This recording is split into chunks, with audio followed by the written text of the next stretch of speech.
నా పేరు ప్రగతి. నేను 5వ తరగతి చదువుతున్నాను. ఈరోజు నేను స్వాతంత్ర ఉద్యమం ఎలా ప్రారంభమైంది అనే అంశంపై మాట్లాడుతాను. మన దేశం భారతదేశం వేల సంవత్సరాల నుండి గొప్ప సంస్కృతి చరిత్ర కలిగిన దేశం.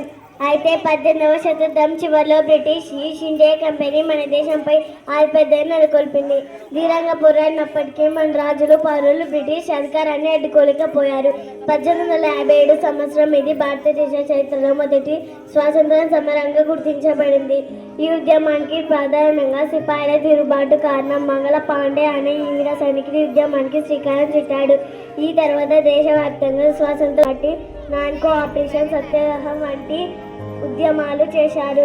వీటితో పాటు నెహ్రూ గారు, సుభాష్ చంద్రబోస్, భగత్ సింగ్, బాలగంగాధర్ తిలక్ అని బీసెంట్ సరోజిని వంటి ఉద్యమానికి ప్రాణం పెట్టారు. 1947 చివరికి ఎన్నో పోరాటాల తర్వాత, ఎన్నో త్యాగాల తర్వాత మన దేశం 1947 ఆగస్టు 15న స్వాతంత్రం పొందినది.